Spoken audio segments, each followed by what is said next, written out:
Baik, mungkin langsung aja kita mulai. Bismillahirrahmanirrahim. Assalamualaikum warahmatullahi wabarakatuh. Waalaikumsalam warahmatullahi. Baik, pertama-tama, alhamdulillahirrahmanirrahim, alhamdulillahirrahmanirrahim, alhamdulillahirrahmanirrahim, wabi nasta'inu wala umuri dunia wadin, wala asrofil amya'i war musalin, sadina wa maulana Muhammadin, wala alihi wa ashabihi ajma'in amma ba'd. Pertama-tama yang terhormat kepada Bapak Direktur, Bapak Dr. Insinyur Agus Ahmad Svedra MT, yang terhormat kepada Bapak Wakil Direktur Bidang 1, Bapak Dr. Kristanto Triwibisono, MM, yang terhormat kepada Bapak Koordinator Kesekretariatan Komunikasi dan Penjaminan Mutu, Bapak Tri Broto Harsono, STMT, dan seluruh Bapak Ibu sekalian yang saya hormati dan selalu membanggakan. Pertama-tama puji syukur kepada Allah Subhanahu wa taala karena telah memberikan rahmat kepada kita semua, karena dapat berkumpul kembali pada sore hari ini untuk kegiatan Kultum Ramadan Telkom University Jakarta.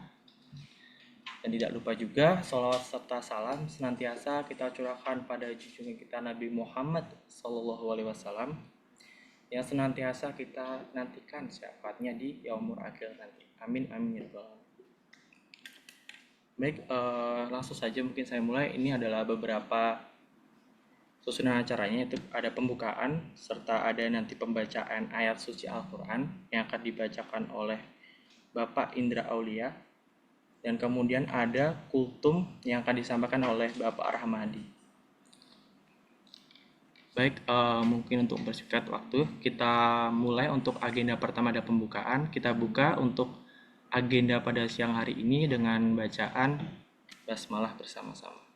Bismillahirrahmanirrahim. Oke. Baik, kita mungkin sesi foto dulu kali ya, biar bisa dikenal. Bisa diabadikan. Iya, bisa diabadikan. Untuk Bapak Ibu dimohon untuk on kamera karena akan ada sesi foto. Mari Bu, Bapak. Baik, izin diambil alih sebentar Mas Alvin. Bapak Ibu mohon Baik, untuk silakan Mbak. on cam terlebih dahulu. Di sini ada 2 slide. Hitungan 1, 2, 3 saya akan ambil fotonya ya. Baik. 1, 2, 3. Baik, untuk slide pertama. Lanjut ke slide kedua. 1, 2, 3. Baik, terima kasih. Silakan Mas Alvin. Baik, terima kasih banyak Mas Sofa. Baik, untuk acara kedua yaitu kita ke pembacaan ayat suci Al-Quran oleh Bapak Indra Aulia ST MKOM. Kepada Bapak, waktu dan tempat dipersilakan. Baik, terima kasih Mas Alvin. A'udzu billahi minasyaitonir rajim. Bismillahirrahmanirrahim.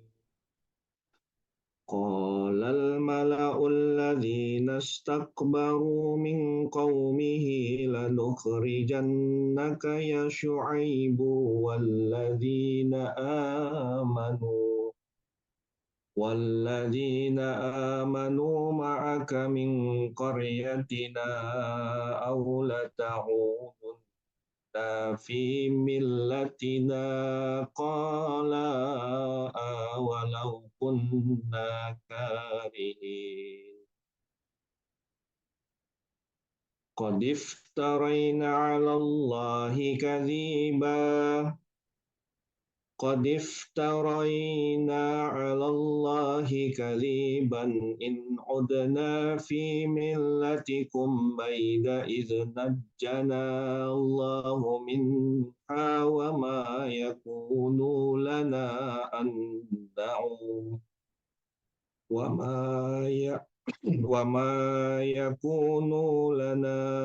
أن نعود فيها إلا أن يشاء الله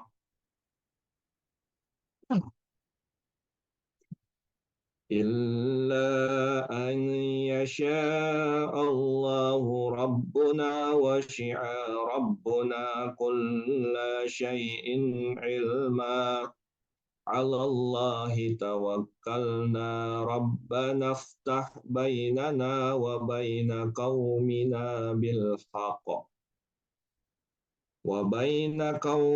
بالحق وأنت خير الفاتحين صدق الله العظيم. Baik, alhamdulillahirrahmanirrahim, alun ayat suci Al-Quran telah dilantunkan. Semoga bisa menjadi pahala kita semua di bulan yang suci ini dan juga membawa keberkahan untuk kita semua. Amin, amin juga. Baik, untuk selanjutnya, untuk acara inti kita yaitu Kultum Ramadan yang akan disampaikan oleh Bapak Rahmadi SEMA. Kepada Bapak dipersilakan. Ya, baik, terima kasih Mas Alvin. Suara saya apakah jelas? Terdengar jelas, Pak. Baik. Bismillahirrahmanirrahim. Assalamualaikum warahmatullahi wabarakatuh. Waalaikumsalam warahmatullahi wabarakatuh. Warahmatullahi wabarakatuh. Innal hamdalillahi nahmaduhu wa nasta'inuhu wa nastaghfiruhu wa na'udzubillahi min syururi anfusina wa min sayyiati a'malina. May yahdihillahu fala mudhillalah wa may yudlil fala hadiyalah. Asyhadu an la ilaha illallah wahdahu la syarikalah wa asyhadu anna Muhammadan abduhu wa rasuluhu la nabiyya ba'da. Allahumma shalli ala sayyidina Muhammad wa ala ali Muhammad. A'udzu billahi minasyaitonir rajim. Bismillahirrahmanirrahim. In ahsantum li anfusikum wa in asatum falaha. Baik, alhamdulillah, puji syukur kepada Allah Subhanahu wa taala. Pada hari ini, hari yang berkah ini, kita masih diberikan oleh Allah Subhanahu wa taala banyak sekali nikmat, ya. Dan itu wajib kita syukuri, karena barang siapa yang mensyukuri nikmat yang diberikan oleh Allah Subhanahu wa taala, maka nikmat itu akan ditambah. Dan sebaliknya, barang siapa yang tidak bersyukur, bisa jadi kita termasuk golongan orang yang kufur nikmat.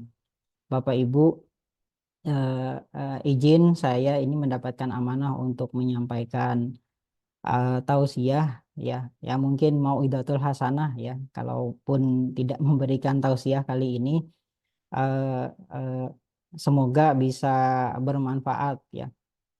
Nah, sesuai dengan topik yang diangkat, yaitu berbaik sangka kepada Allah Subhanahu wa taala, ya.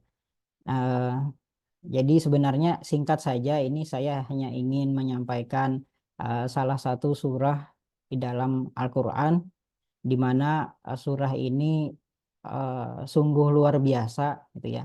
Di saat kita mungkin lagi ada masalah, gitu ya, lagi banyak problemnya, ataupun lagi depresi, gitu ya. Nah, cara terbaik kita untuk merasa tenang dalam hati, gitu ya, adalah dengan membaca surah Ad-Duha, ya. Nah, jadi saya akan menyampaikan surah Ad-Duha ini dari tafsir Syekh Taufik Qauduri, ya. Ini saya menyampaikan ulang saja. Jadi menurut beliau surat ini adalah surat yang paling mengagumkan di dalam Al-Quran, yang memotivasi kita tetap optimis dan selalu berbaik sangka kepada Allah Azza wa Jalla, ya. Nah, Bapak Ibu, pengen ya kita sama-sama belajar pada saat ini. Mungkin saya juga sambil belajar juga, ya.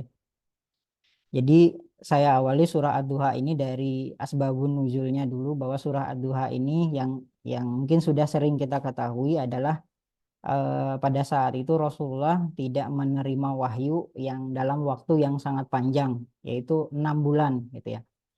Jadi 6 bulan ini Rasulullah SAW tidak menerima wahyu. Jadi ini membuat Rasulullah itu bersendu. Jadi beliau sedih, sebab keinginan beliau untuk menerima wahyu itu tinggi, ya. Sampai diceritakan bahwa Rasulullah itu berkali-kali bolak-balik pergi ke Gua Hiro, gitu ya, untuk berharap bisa mendapat firman Allah Subhanahu wa taala.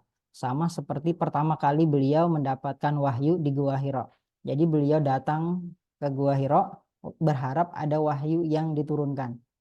Bapak Ibu mungkin tahu dari Mekah ke Gua Hiro itu tidak tidaklah dekat gitu ya. Kalau zaman dulu mungkin perjalanan berapa lama itu ya waktunya. Nah, sampai menunggu seperti itu wahyu juga tidak turun-turun gitu ya. Sehingga beliau Rasulullah ini merasa ditinggalkan oleh Allah Subhanahu wa taala ya.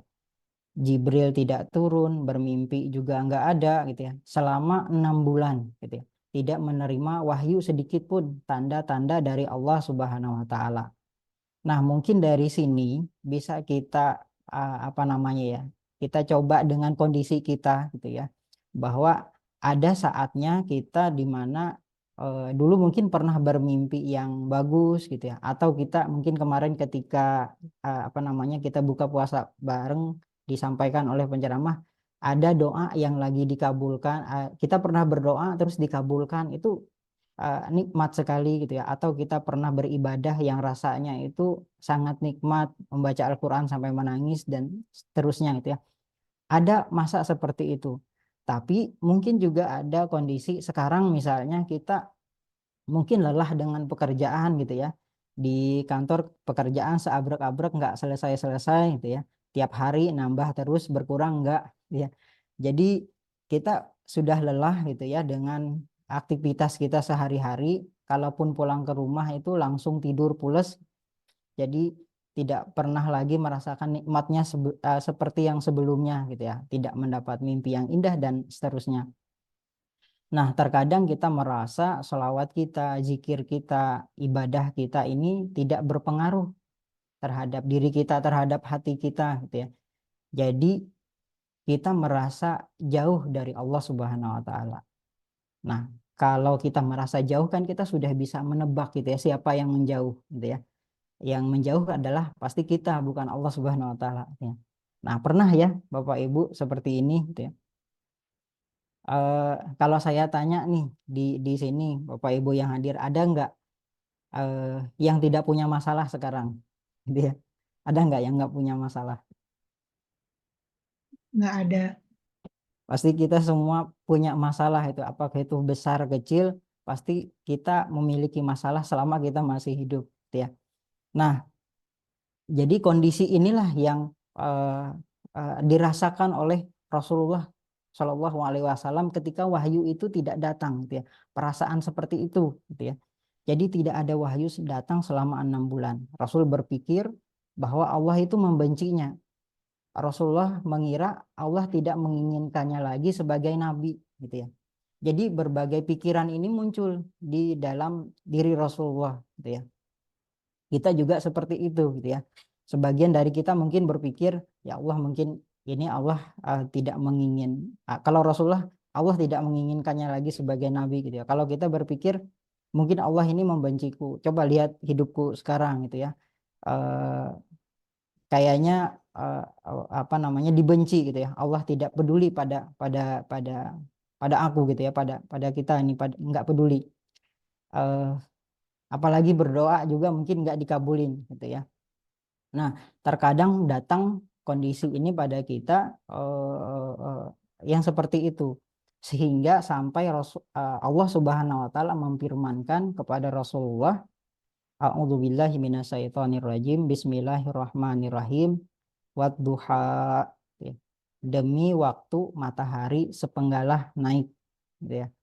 Nah, jadi hal yang pertama kita kasih tahu gitu ya kepada orang yang punya masalah, ya mungkin yang punya masalah bisa diri kita sendiri, bisa teman kita, atau mungkin bisa mahasiswa di kampus gitu ya yang punya masalah, apalagi mereka sekarang generasi Z itu isunya mental health gitu ya, life balance dan segala macam, itu memang isu yang mereka hadapi gitu ya. Nah, jadi hal pertama yang dikasih tahu kepada orang yang depresi punya masalah adalah bangunlah gitu ya. Lihatlah cahaya matahari. Tidak semuanya suram kok ya. Tidak semuanya menyedihkan. Ada matahari indah yang di atas sana gitu ya, cahaya indah. Gitu ya. Ini yang disampaikan oleh Allah Subhanahu wa taala. Wadduha walaili idza saja, dan demi malam apabila telah sunyi atau gelap. Nah, selanjutnya masalah pada orang yang punya masalah atau punya depresi ini adalah biasanya dia memiliki pola tidur yang buruk gitu ya. Nah, dia ini biasanya tidur itu atau tidak tidur semalaman gitu ya, bergadang gitu ya. Jadi orang yang suka bergadang itu biasanya segalanya suram, sedih, ya pola tidurnya buruk gitu ya, pagi baru tidur gitu ya. Jadi kebalik gitu ya. Walaili ija saja ma wadda'aka rabbuka wa ma qala. Tiada meninggalkanmu gitu ya. Allah tidak bencimu ya Muhammad gitu ya.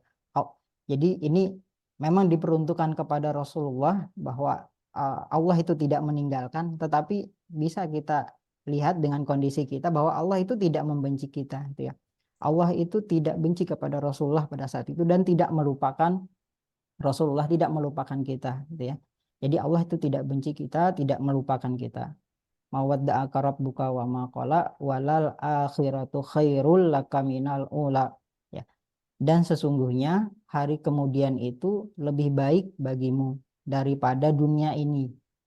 Jadi apa yang datang akan jauh lebih baik bagi kita, uh, jauh di luar apa yang kita pikirkan gitu ya. Apa yang baik menurut kita belum tentu baik sebenarnya gitu ya. Apa yang buruk menurut kita belum tentu buruk sebenarnya gitu ya.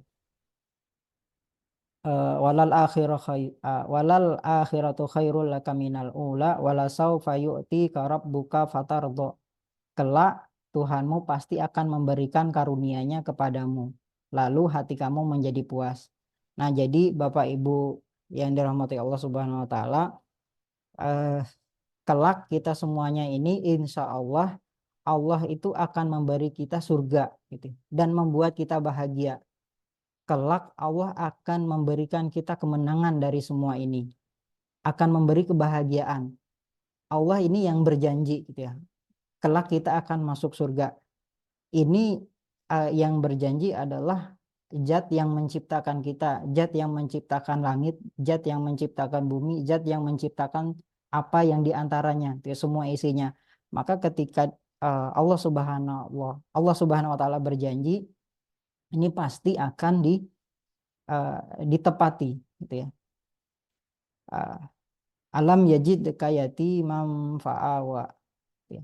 Dia memberikan alasan kepada manusia sehingga percaya, yang artinya bukankah dia mendapatimu sebagai seorang yatim lalu dia melindungimu.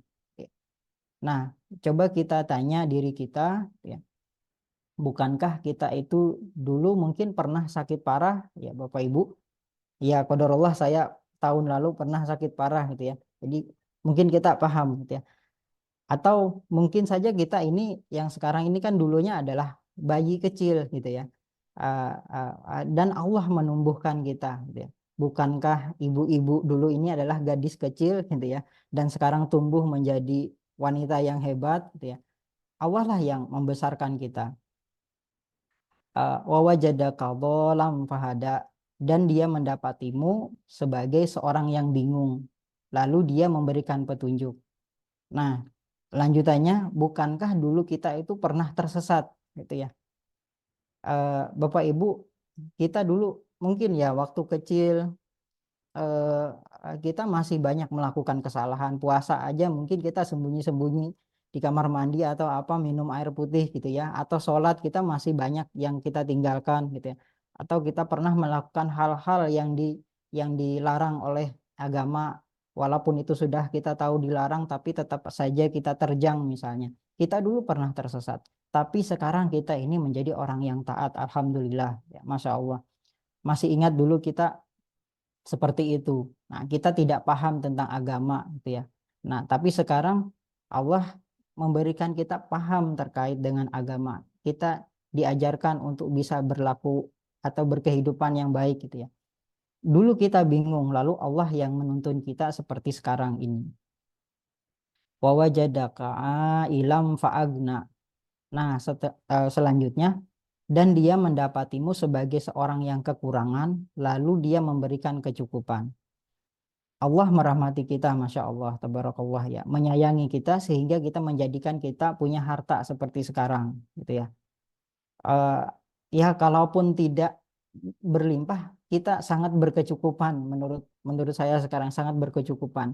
Tapi kalau kita menengok berapa banyak dari dari orang lain mungkin ya, saudara-saudara kita itu masih dalam kekurangan gitu ya. Masih ya tetangga kita, mungkin keluarga kita di kampung hidup masih dalam kemiskinan gitu ya. Nah, jadi kenapa kita harus percaya dengan firman Allah Subhanahu wa taala ini bahwa Allah itu berjanji jadi nyata? Tadi jawabannya beberapa ayat tadi bahwa bagi orang yang punya masalah atau kita sedang depresi atau apapun itu, inilah cara yang terbaik, yaitu apa? Allah itu memberitahu tentang masa lalu kita gitu ya. Jadi kepada orang yang depresi kasih tahu masa lalunya gitu ya. Allah memberitahu masa lalu Rasulullah seperti apa gitu ya. Jadi inilah alasan kita untuk bisa percaya bahwa janji Allah itu akan jadi nyata sebagaimana masa lalu dan sekarang itu adalah sebuah kepastian gitu ya. Lalu Allah memberikan obat bagi masalah gitu ya. Nah, ada yang tahu obatnya gitu ya. Nah, sebelumnya orang yang biasanya banyak masalah atau lagi depresi itu biasanya mereka itu atau kita yang punya masalah tadi adalah memprioritaskan dirinya sendiri gitu. Ada ada egoismenya gitu ya, orang yang punya masalah gitu ya.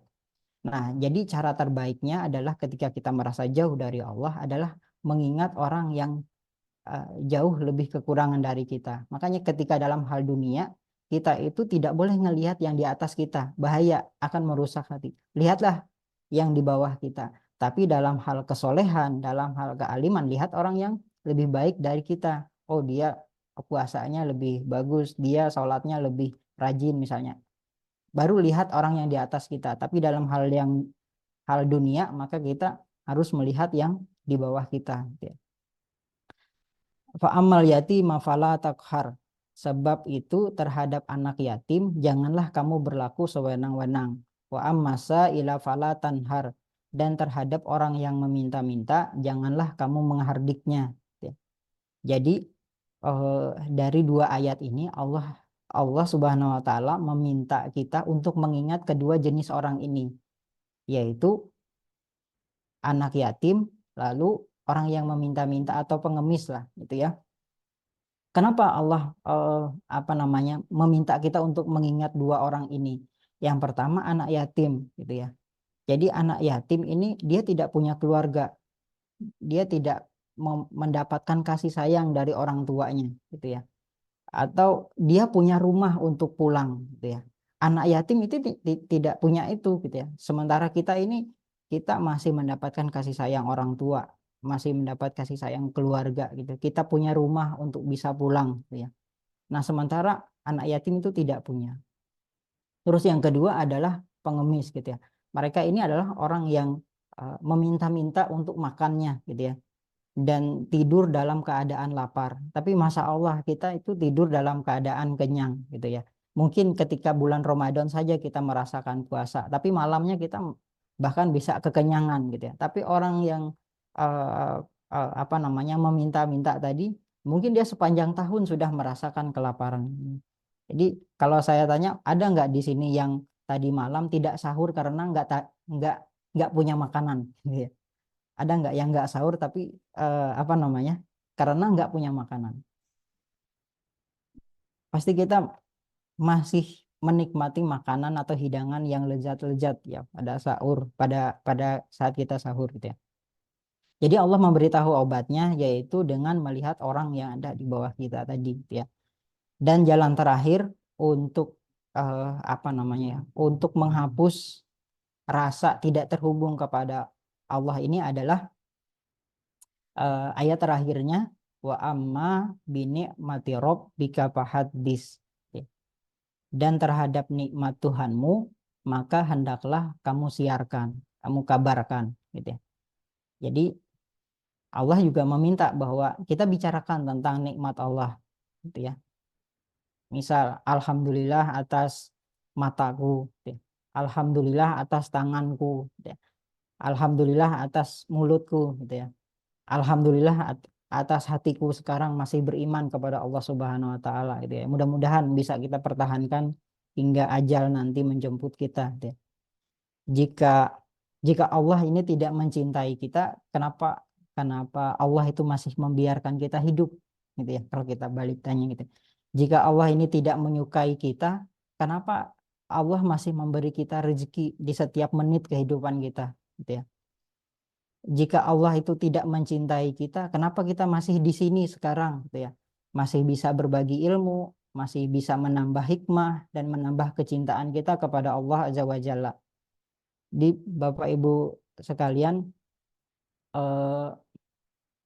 ketika kita merasa jauh dari Allah Subhanahu wa taala, bacalah surah Ad-Duha ini gitu ya. Jadi demi Allah kita akan merasa cinta sama sebagaimana yang didapatkan Rasulullah Shallallahu alaihi wasallam dari Allah ketika menerima wahyu ini. Bahwa Allah tentu merahmati kita dan tentu merahmati kita ya insya Allah. Kelak janji Allah ini akan nyata. Inilah kenapa salah satu ulama besar Sufyan Ats-Tsauri ya ini berstatement ya, berkata perkataan yang sangat mengagumkan. Jadi Sufyan Ats-Tsauri ini berkata, wallahi aku tidak akan menggantikan Allah dengan orang tuaku untuk menjadi hakim di hari kiamat gitu ya. Lebih baik Allah yang menghakimiku daripada orang tuaku di hari kiamat. Bapak Ibu, kalau kita ini punya salah gitu ya, terus kita ini mengaku salah, berharap siapa hakimnya gitu ya, yang menjadi hakim. Pasti kita berharap orang tua kita gitu ya. Kalau orang tua kita yang menjadi hakim, pasti dia akan berlaku adil, berlaku bijaksana. Atau mungkin kita berkeinginan dia akan membela kita gitu ya. Wong dia adalah orang tua kita. Atau sebaliknya nih, kita yang punya anak gitu ya. Bapak Ibu yang punya anak, anaknya melakukan kesalahan. Terus kita ingin menegur dia, pasti kita bukan karena benci gitu ya. Bukan karena kita tidak suka, tapi karena kita ingin mendidiknya dengan kebijaksanaan kita gitu ya. Itu perasaan orang tua. Tapi kata Sufyan Ats-Tsauri ini bahwa dia tahu bahwa Allah Azza wa Jalla ini lebih mencintaiku daripada orang tuaku. Jadi kita bayangkan orang tua kita mencintai kita seperti apa. Ternyata Allah Subhanahu wa taala itu jauh mencintai kita dibandingkan melebihi cinta dari orang tua kita. Jadi jika kita percaya Allah mencintai kita daripada orang tua kita, Allah pasti akan mencintai kita lebih dari orang tua kita. Jika kita percaya Allah bisa mengampuni semua dosa kita, pasti Allah itu akan mengampuni dosa kita. Jika kita percaya Allah itu akan memberi kita pahala, memasukkan kita ke surga, maka Allah tidak akan mengkhianati kepercayaan kita kepadanya. Kan tetapi Bapak Ibu mungkin terakhir ya, ini ketika kita membahas seperti ini mungkin ada satu hal yang perlu kita perhatikan. Jadi porsi antara roja gitu ya, roja dan khauf itu harus seimbang gitu ya. Kita berharap ampunan dari Allah, Allah itu sangat baik kepada kita, tapi juga harus ingat ada khauf atau rasa takut kita kepada Allah Subhanahu wa taala. Ada satu hadis yang disampaikan dari Ibnu Mas'ud radhiyallahu an, ia berkata sesungguhnya seorang mukmin itu ia melihat dosa-dosanya seolah-olah ia duduk di bawah gunung, ia takut gunung itu akan jatuh menimpanya. Gunung itu adalah dosa kita gitu ya. Nah, mungkin itu yang bisa saya sampaikan Bapak Ibu sekalian. Allah akan insya Allah menjawab doa kita termasuk memasukkan kita ke surga biiznillah insya Allah. Demikian yang bisa saya sampaikan. Mohon maaf jika terdapat kekurangan. Billahi wal taufiq wal hidayah. Ihdinas siratal mustaqim. Assalamualaikum warahmatullahi wabarakatuh. Waalaikumsalam. Assalamualaikum warahmatullahi wabarakatuh. Baik, jika izinkan saya untuk mengutip ya Pak dari kultum siang hari ini adalah ketika kita sedang merasa depresi ataupun cemas, gelisah, kita senantiasa selalu berbaik sangka kepada Allah dengan lebih mendekatkan diri dengan membaca Al-Quran ataupun lebih bersyukur dengan keadaan yang kita terjadi saat ini. Karena segalanya hanya untuk Allah dan juga dari Allah. Nah, mungkin itu saja kultum dari siang hari ini.